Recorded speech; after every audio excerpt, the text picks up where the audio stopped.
that easy. I've done it sometimes, and it's tricky stuff. But it's definitely doable, and you know, I think you're going to get a lot out of it today. So just before I start, there's a few little things. So we might, if there's an interest, we're thinking maybe, if, you know, because Brett's going to open source some of this stuff, we were thinking maybe of running like a weekend, like a one-day workshop-y thing, so that you could maybe learn a little bit more about it. The other thing also, if there's some interest, I was gonna run a very sort of a basic quantitative analysis and machine learning workshop at some point. So just, you know, probably just for about, you know, people that are interested, maybe 15 people max. So if anyone's interested in that, maybe let me know as soon as possible. I might put it up, and then I just do a bit of small group and see how people like it. So it's, yeah. So I'll probably do 50% basics, 50% machine learning. That's the idea. And yeah, afterwards, just if you know, I might just quickly say something, but before you leave, we'll probably go to the Broadway pub afterwards. Don't forget that, you know, coming here and watching the talks is really important, but networking is more important. It's always the networkers that at the end of the day are the most successful people. So Broadway pub is basically out into the street. You go left all the way to the end, and then when you hit, what's that big road? George. It is George Street. George Street. It's just across the intersection, and you see a big pub, Broadway pub. So usually we get quite a few people. It's normally the, you know, the really interesting as well. You meet some interesting guys. So without any further delay, please welcome Brett, and give him a hand, please. Get rid of that fly on the screen. I wish I could. Where's it gone? Just to scream out anything for the naughty Cool, thanks for coming, guys. Can I just get a show of hands, your background, like comp sci, math, finance, so like comp sci developer background? Cool. Math-ish, finance, other? Cool. Sweet. So I'll just start with a bit of my background. So as most people here probably know, Tom has a PhD. A lot of people who work in finance and prop trading have a PhD or, you know, some sort of advanced degree. This is my current formal education tally. I have 0 PhDs, 0 computer science degrees, 0 math degrees, and I have a finance degree.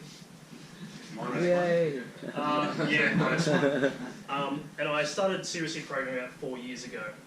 So the point that I want to make is that algorithmic trading is very accessible to retail investors today if you're willing to invest and learn new things. Everything that you need to do algorithmic trading at a pretty good scale is available to you now, much more so than it was 5 or 10 years ago.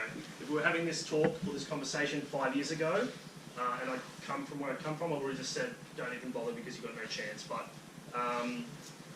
nowadays, there's been a few tools come out in the last couple of years that have really sort of leveled the playing field a little bit for the retail trader or investor. So I am ex-Optiver. So Optiver is a options proprietary trading company. So we do options, futures, stocks, high-frequency trading, prop shops, so all internal money and a variety of strategies, predominantly market making. So I came into Optiver and I was in the research team. So Optiver has 3 main teams: development, research, and trading, and that sort of people. Research kind of come up with models and ways to improve trading. Traders generally are sitting in the market trading, etc., and the developers do all the stuff in between, all the good stuff. There's a couple of them here. So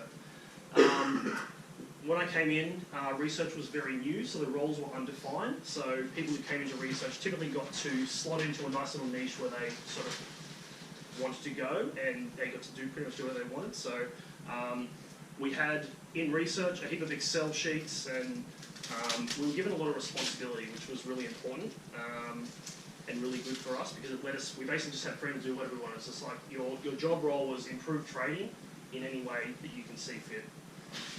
So I started my career in Aussie and HK equity options, and Jai, just here at the front, is my colleague. We work together.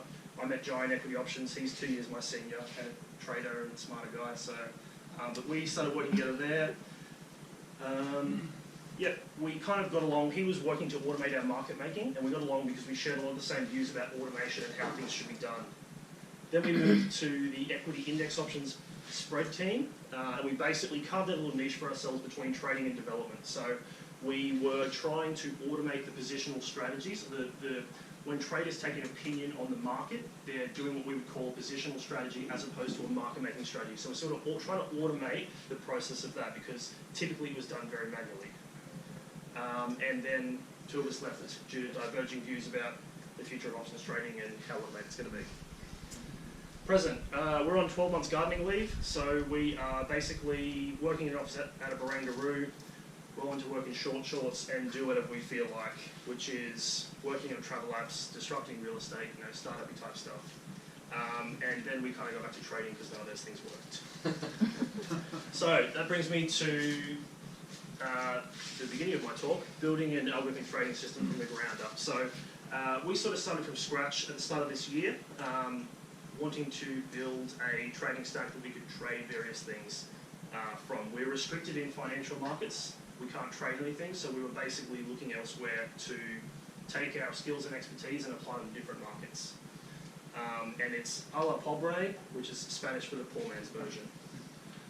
So when we say algorithmic trading, what do we mean? So I've got a couple of friends here who build real auto traders and actually deal with complex systems. This is not that. This is algorithmic trading for retail investors. So not 100,000 lines of C++ code, aka Skynet. It's not Excel formulas and opening your interactive brokers to click trade. That's not algorithmic trading. Some people would try and have you tell you otherwise. This is something in between. So looking at, I can run my auto trader while I sleep, and I can still sleep, and I haven't yet woken up to an empty account. Okay, so this is something that you can deploy, runs 24/7 without any interference, and hopefully won't blow up. So why am I giving this talk? Basically, there's a lot of tools out there that I think people should know about that are going to make it a lot easier for you to get into the algorithmic trading game. So you can sort of jump a lot of hurdles if you know sort of how to use these things properly. Yeah, nothing too groundbreaking here. A lot of developers and infrastructure people will know a lot more about these topics than I will, but the value really comes in being able to pull it all together. To do algorithmic trading, you really need a diverse skill set. You need to be a trader, a researcher, developer, quality assurance. You've got to have a broad range of skills. It's not enough to just be a good software developer to become an algorithmic trader. You have to understand all these things at a decent level.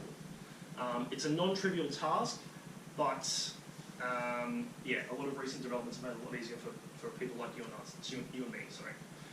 This is a famous quote from one of our ex-Autotrader guys that he told us when we went into training. If it were easy, everyone would do it. And he told us this every day for 8 weeks. So the next part of the talk is just going to be kind of like a ravings of a lunatic.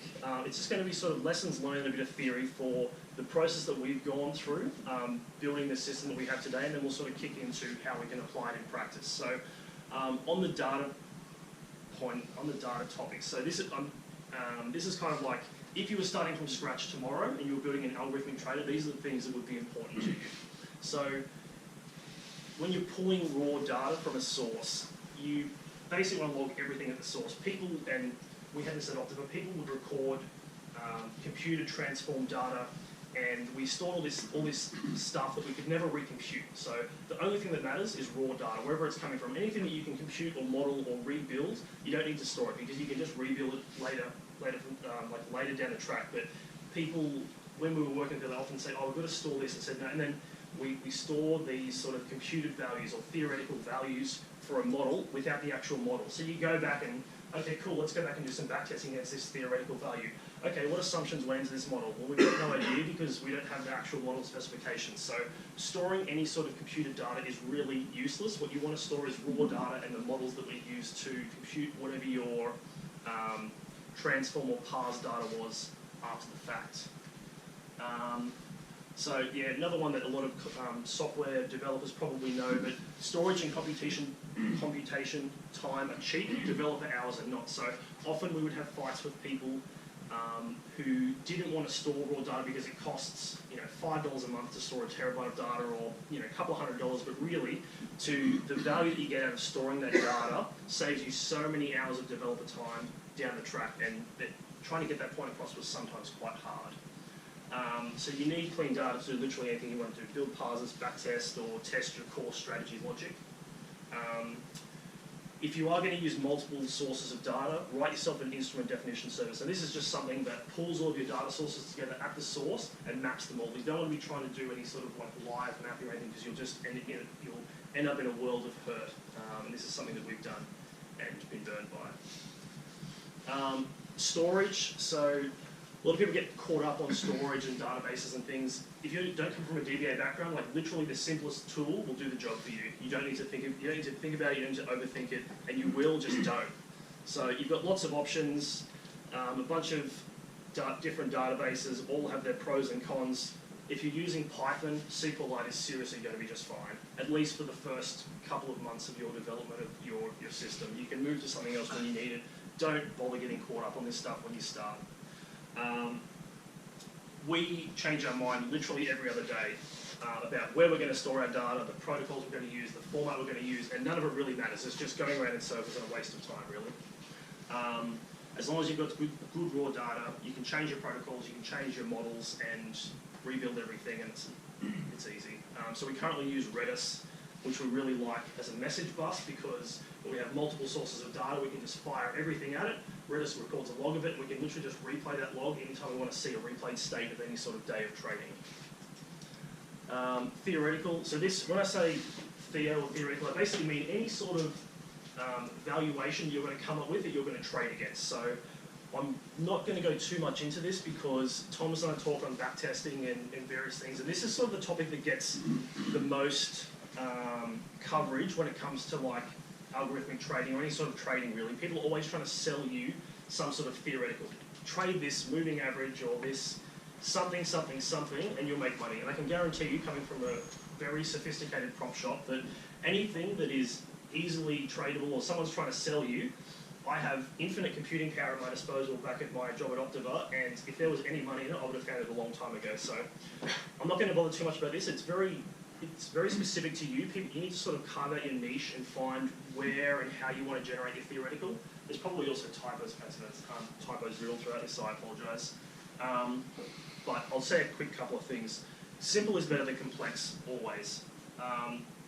People often throw very, very sophisticated algorithms at a problem without actually understanding the problem, and you'll just end up with a bunch of baked-in assumptions into a model that you don't fully understand, and then when something happens, you'll think, that's great, and you'll get some confirmation bias, and you go, this is fantastic, we're going to make money, and then you'll lose money, and you won't have a fucking idea why. So something you can understand is always better than complex. So when we were at Autotrader, we used largely linear models.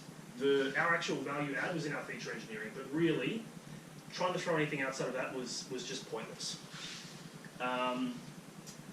Yeah, don't try and reinvent the wheel. Yeah, so the first part of developing a theoretical, and Tom has said this before, is a vectorized backtest. So that's basically like you pull a bunch of data into a table, you compute your metric, whatever it might be, your spread value or whatever you might be trading. Your theoretical can really be derived from anything, but generally in a simple case, it's some sort of spread. If you're trading some sort of co-integration, you're trading the spread between all the fitted regression or the residuals or whatever. So you want to start with a vectorized backtest. You want to grab your model, run it over some data. How does this spread behave? Great, I'm going to trade here and here. Ignore all assumptions about speed and slippage. The first step is determining whether or not your model has any sort of predictive power. And you do that through a vectorized backtest. So here's my spread value. I'm going to sell when it's up here, buy when it's down here. There's a lot of issues with this, but it's a really good, really quick and easy, quick and dirty, simple way to run through your data and see, is there any viability of making money off this? And when we were at Autotrader, we called this the $redo backtest. After that, you basically want to go on and grab that raw data that you've been collecting and run a proper test. So here you're testing for slippage, you're testing for actual entry and exit points, like how long is it taking you to actually compute your model. After you receive raw market data, compute your model and send your orders back, what is your actual money loop or your reaction time? That's when you put all of these things in. But first, you really want to do a quick and simple vectorized backtest.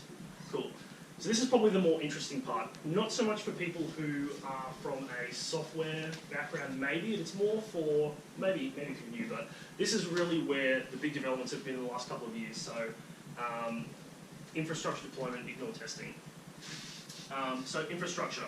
So yeah, there's been lots of big changes in the space with the infrastructure as a service provider. So AWS, Google, whatever, have opened up a whole host of compute power that wasn't available to retail investors even 5 or 7 years ago.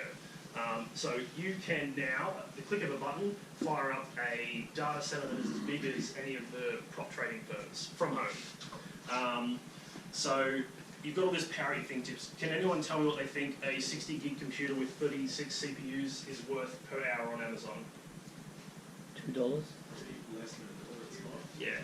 It's at spot it's $1.80, but it's nothing for a big machine, for any sort of computation. So if you have any sort of edge in your algorithmic trading strategy, you should be able to cover the cost of $1 per hour. And this thing will compute anything you can throw at it. That's a big computer. You can't even see this, but does anybody know what FPGA is?